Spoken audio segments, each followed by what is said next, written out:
Amincin Allah ya tabbata a gare ku masu kallon mu a daidai wannan lokaci mai albarka. A ci gaba da ƙoƙarin da muke muku na kawo sahihan labarai game da yakin da ake fafatawa tsakanin ƙasar Amurka, Isra'ila har ma da ƙasar Iran.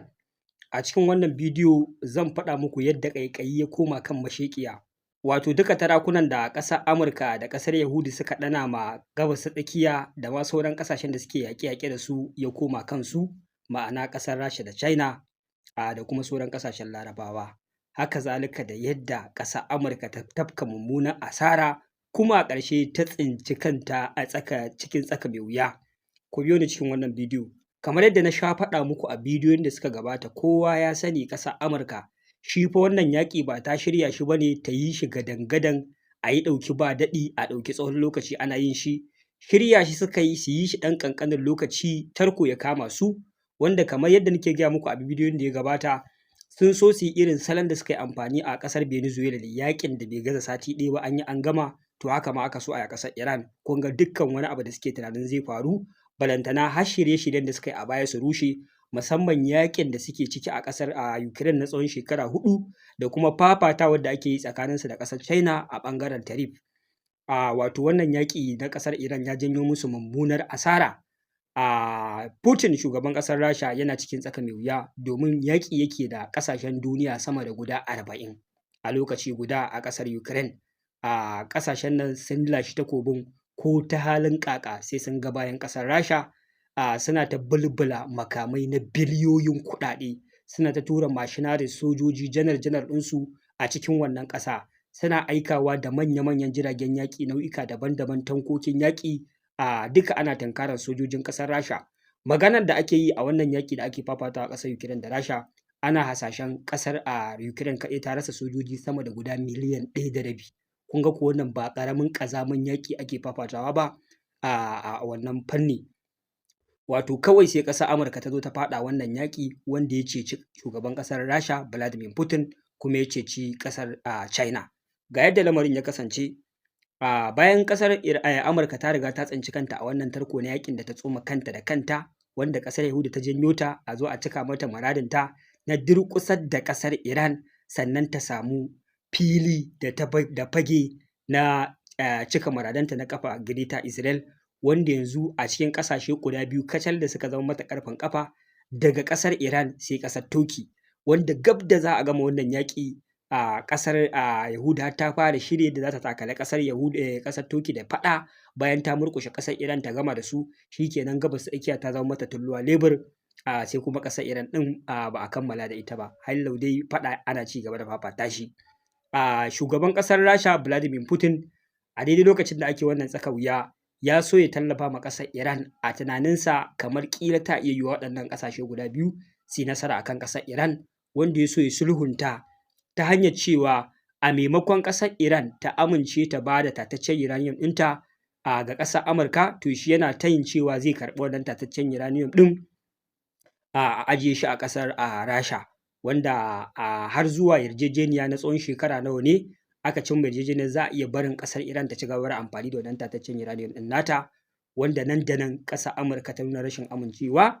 Haka zalika kuma ƙasashen da suke cikin ƙungiyar NATO su ma suka nuna rashin amincewarsu, duba da su kuma matsaltsalin da suke da shi da shugaban ƙasar Rasha Vladimir Putin na yaƙin da suke fafatawa a ƙasar Ukraine, ga ɗimbin asara da suka yi na sojoji da makaman yaƙi da kuɗaɗe a cikin wannan ƙasa, kuma yau a ce wani yaƙi da ƙasar Amurka take fafatawa a ce shi ne zai zo ya solution, suka bijire. Haka ita ma kanta ƙasar Amurka gani take idan har ta yadda shugaban ƙasar Rasha Vladimir Putin ya yi nasarar sulhunta wannan yaƙi, kamar ta yi abin kunya, wanda wannan na ɗaya daga cikin dalilin da ya sa suka ƙi amincewa da wannan solution ɗin, wanda daga baya aka ga ƙasar Iran ma ta zo ta faɗi matsayinta cewa ba ma maganar dakatar da ko kuma miƙa ma wata ƙasa tataccen uranium ɗinta, babu wata ƙasa da za ta bada, za ta ci gaba da ajiye wannan tataccen uranium ɗin nata, wanda ya kai kusan 440 kilogram, abin da ake hasashe wannan tataccen uranium ɗin nata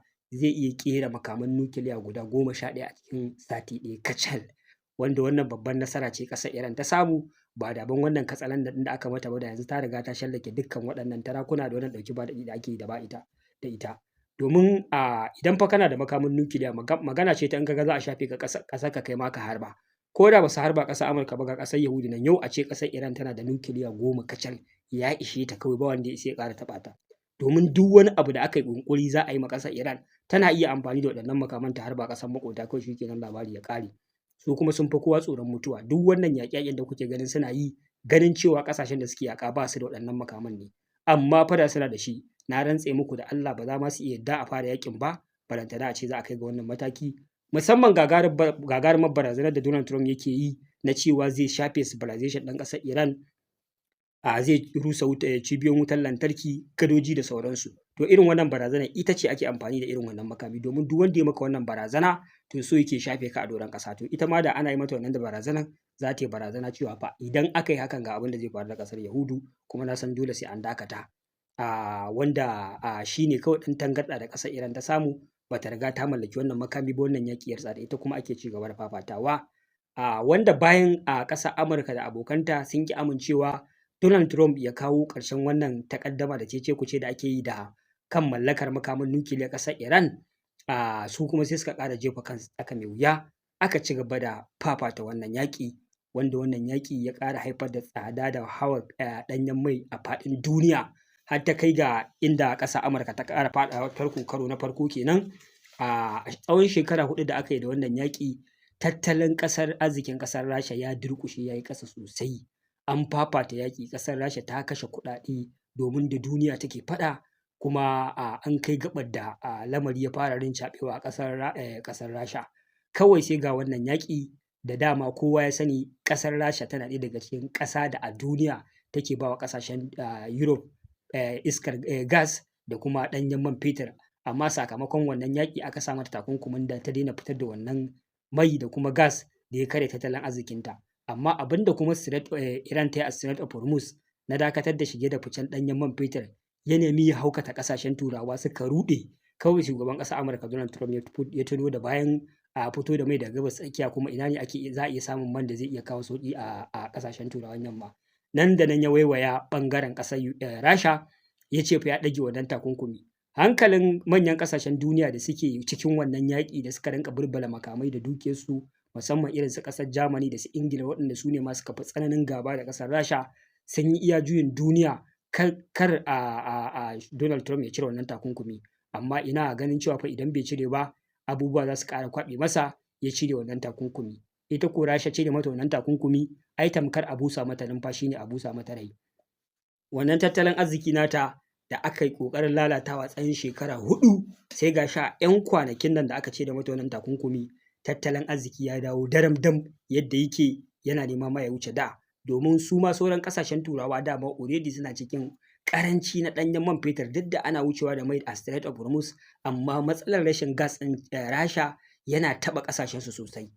Saboda haka ana cire wannan takunkumi, ƙasashe suka je suka fara layin siyan mai a ƙasar Rasha da gas, wanda tuni wannan abu ya tsamo ƙasar Rasha daga cikin bala'in da take ciki, wanda ita kuma a ƙasar Amerika ta riga ta rusa ilahirin tarkon ta ɗana ma ƙasar Rasha na kare tattalin arzikinta a wannan yaƙi. Wannan ita ce gagarumar asara ta farko da ƙasar Rasha ta yi, da kuma ƙasashen Turawan yamma, wanda kuka ga har dalili yana nema ya sa ma ita wannan ƙungiya ta NATO ta watse. A wasu abubuwa da shugaban ƙasar Amurka Donald Trump ya rinƙa yi na ƙoƙarin kiran su kawo masa tallafi, suka ƙi. To wannan na ɗaya daga ciki.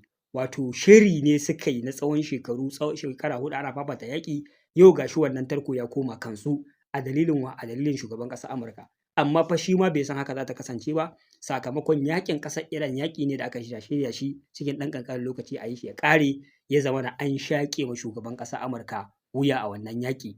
Wannan ita ce gaba na farko da ƙasar Amurka ta tafka mummunan asara a wannan yaƙi.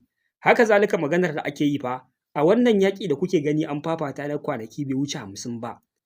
A shekara 4 da ƙasar Amurka ta kwashe tana bulbula makamai a cikin wannan yaƙi, ƙasar Iran ta sa ta yi asarar missile da ake amfani da shi na air defense system, ake intercepted ɗin ballistic missile da drone ɗin da Iran take harbawa. Ta yi asarar missile ɗin da ba ma a harba shi a wannan yaƙi na shekara 4 ba, saboda tsabar hare-haren da Iran ta kai.